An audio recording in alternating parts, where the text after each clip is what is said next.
అక్కడ లంబికా యోగంలో ఆ యోగికు 58 సంవత్సరాలు కూర్చున్నాడు. ముమ్మడివరం బాలయోగి 58 సంవత్సరాలు కూర్చున్నాడు అక్కడ చిన్న వయసులో. అయితే నల్లగా సన్నగా చిన్న పిల్లవాడుగా ఉండేవాడు. కూర్చుండగా అక్కడ శరీరం పెరిగింది, మంచి తేజస్సు వచ్చింది, ఎర్రగా మంచి అందమైన రంగు, పుష్టి, తేజస్సు అంతా వచ్చింది.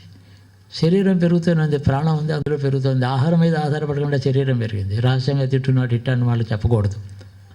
అది తినాల్సిన కర్మమేంటి, నేను తింటూనే ఉంటానని చెప్పుకున్న తప్పేది గౌరవాన్ని. అతను వైరాగ్యంగా కూర్చున్నాడు. ఒక పూర్వజన్మ సంస్కారం. శరీరం పెరిగిందని లంబికా యోగం అంటారు దాన్ని. యోగానికి వచ్చిన విమర్శ అసలు అదే.